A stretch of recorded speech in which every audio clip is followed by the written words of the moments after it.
Olá, tudo bem com vocês? Estamos aqui juntos mais uma vez para saber mais sobre o ofício do pedreiro e o trabalho na construção civil e um programa da série Construindo o Meu Futuro. O tema de hoje é o planejamento do trabalho.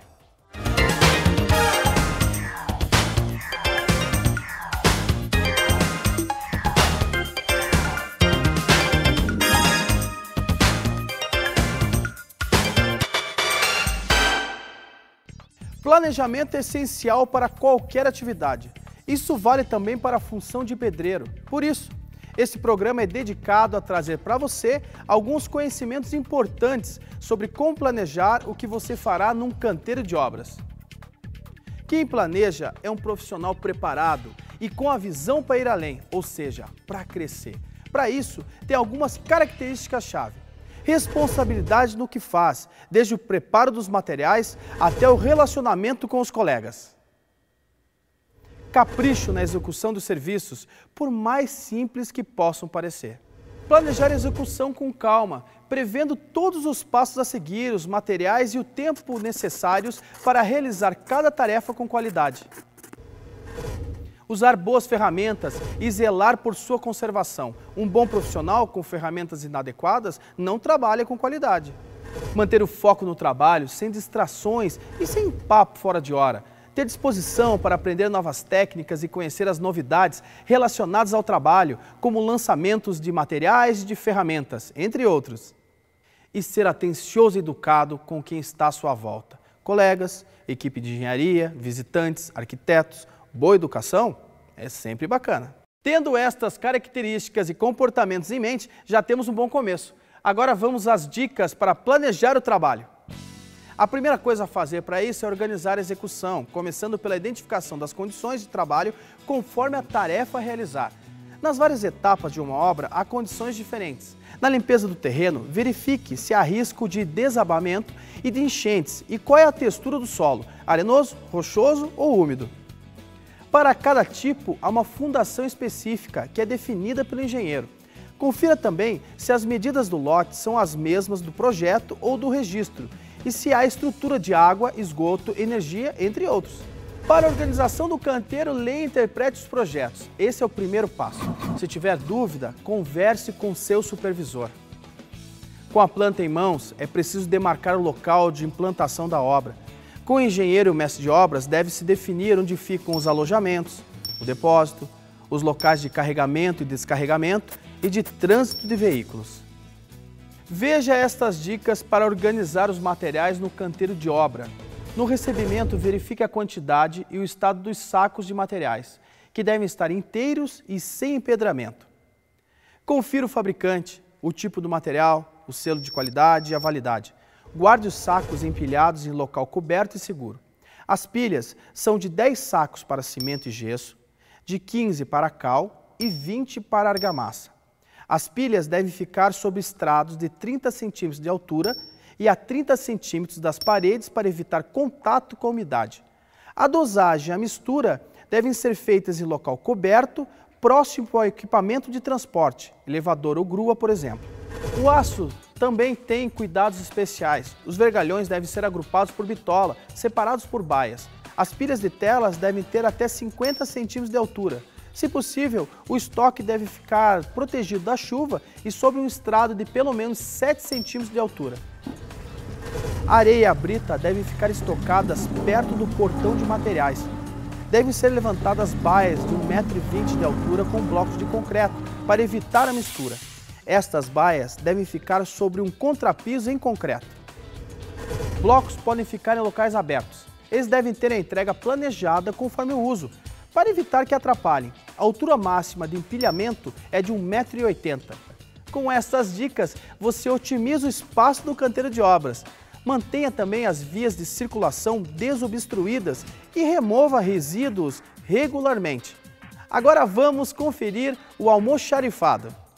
Ele deve ser instalado em um local que facilite a recepção dos materiais e a sua distribuição na obra. Deve ser mantido limpo, organizado e identificado. Os materiais devem ser facilmente acessíveis e os itens tóxicos, corrosivos, inflamáveis ou explosivos devem ser identificados e separados por compatibilidade química. Outro ponto muito importante é o acesso à água. Ela é um elemento indispensável e deve estar disponível em abundância. Se a obra não contar com rede pública de abastecimento, que exigirá a instalação de um cavalete com entrada com registro, é preciso providenciar um poço e uma bomba. Mais um fator que afeta diretamente a obra é o transporte interno de materiais. É preciso prever o fluxo de materiais e os trajetos a serem feitos com carrinhos de mão e jericas. Deve-se ainda definir quais trabalhos podem ser feitos ao mesmo tempo e quais atrapalham outros serviços, para agendar tudo adequadamente.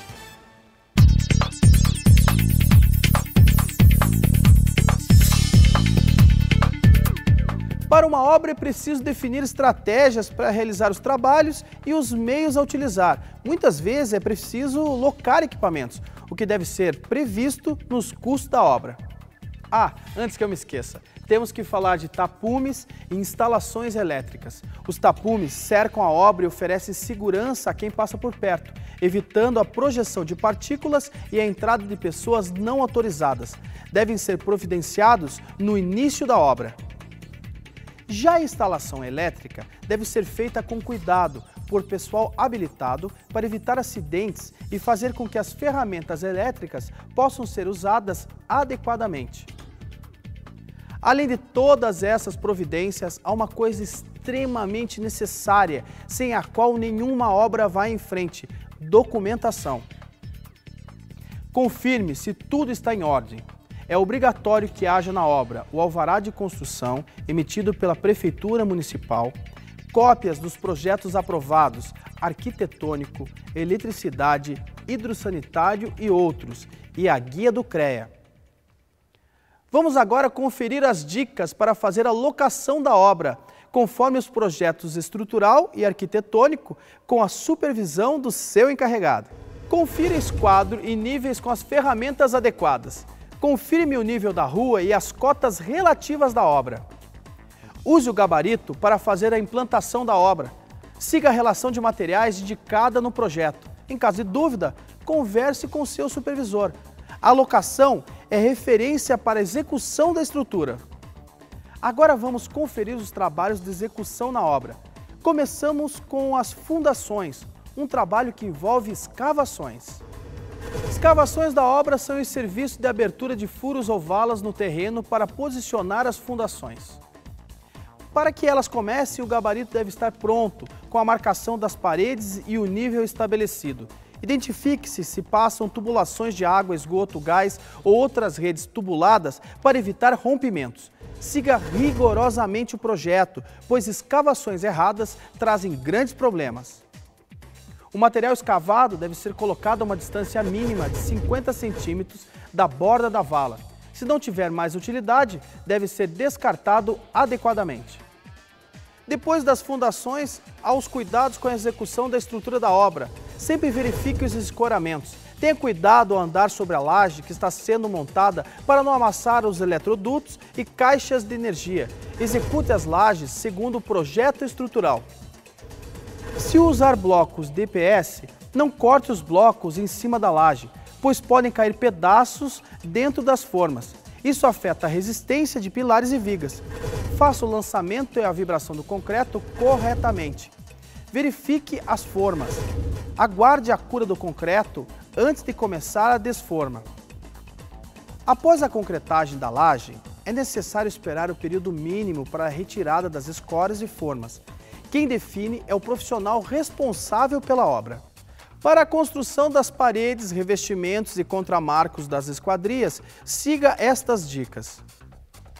Defina com seu encarregado uma sequência de execução. Estude o projeto arquitetônico, verifique se há um projeto de alvenarias e se familiarize com o material que vai usar, com as características gerais e os detalhes.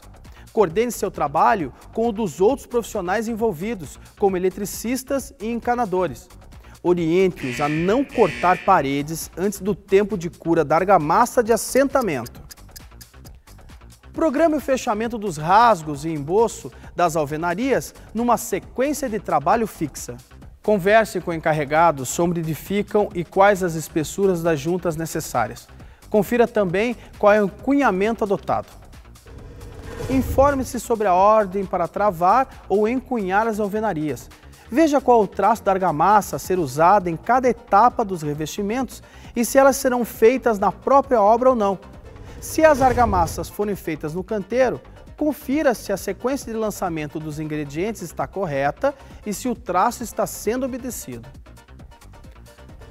Caso a técnica de emboço seja com argamassa projetada, defina com o encarregado onde ficará instalada a central de produção, bombas, mangotes e demais equipamentos. Confira a qualidade dos tijolos e blocos, suas dimensões e estoque de materiais na obra. Programe o abastecimento de materiais com antecedência. Confira se as ferramentas que você vai precisar estarão disponíveis em bom funcionamento e em quantidade suficiente. Solicite andaimes, plataformas e demais equipamentos para trabalho em altura, assim como os EPIs e os EPCs. Só agora você pode preparar o local de trabalho. Defina os locais onde ficarão as pilhas de tijolos ou blocos, maceira, andaimes e monte um roteiro de atividades. Verifique as espessuras das paredes nos projetos, assim como as medidas finais livres que estão indicadas nas plantas. Preste muita atenção na posição das aberturas.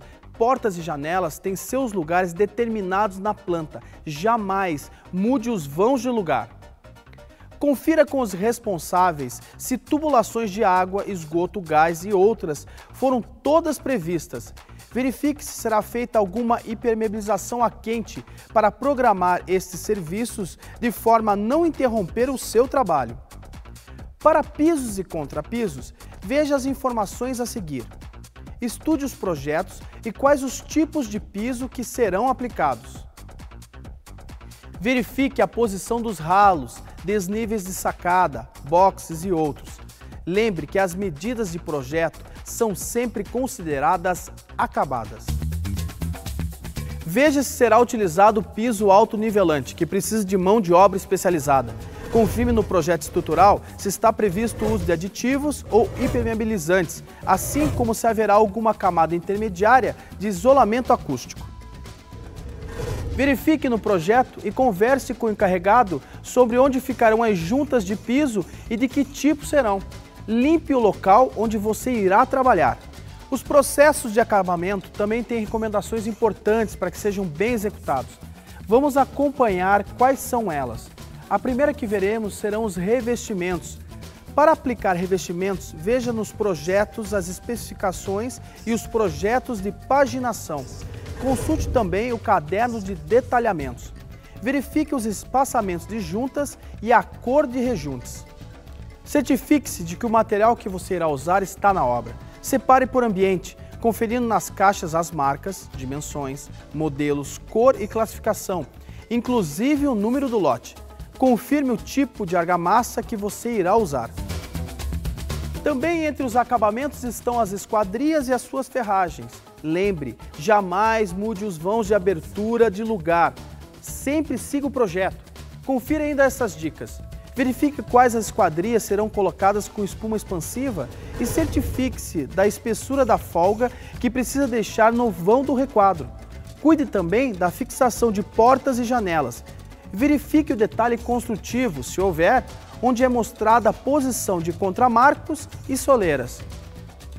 Além das dicas com relação às fases da obra e aos procedimentos, temos que levar em conta ainda os materiais que serão usados e o tempo para a execução. Antes de começar uma atividade, faça uma lista dos materiais dos quais vai precisar, desde EPIs até insumos, passando por ferramentas e, é claro, ajuda de colegas de equipe. Com relação ao tempo de execução, temos sempre que lembrar que há vários fatores que influem no tempo de execução de cada serviço na construção civil. Por isso, é preciso saber os prazos, os fatores que podem atrasar o trabalho e manter um planejamento bem estruturado. A responsabilidade de receber materiais na obra é grande e há vários cuidados a serem tomados. Você deverá Reconhecer os tipos de cimento, de areia e de brita especificados em projeto. Conferir quantidade, qualidade e prazo de validade dos lotes entregues na obra. Recebidos os materiais, é preciso saber onde colocá-los. Mais do que organizar as coisas, é preciso ter uma estratégia de deslocamento para os locais onde os materiais serão efetivamente aplicados. De acordo com as etapas da obra e com as tarefas que forem desenvolvidas, você deve se programar para pedir os materiais que usará na quantidade adequada. Além dos materiais, é preciso ter cuidado com a disposição dos resíduos no canteiro de obras. É preciso definir baias para madeiras, plásticos, metais e papéis, além de locais para terra e outros resíduos.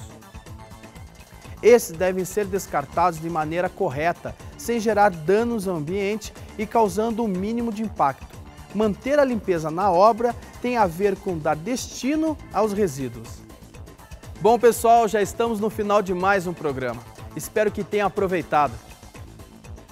A gente se encontra nos próximos programas da série Construindo o Meu Futuro, para saber mais sobre a função de pedreiro e o trabalho na construção civil.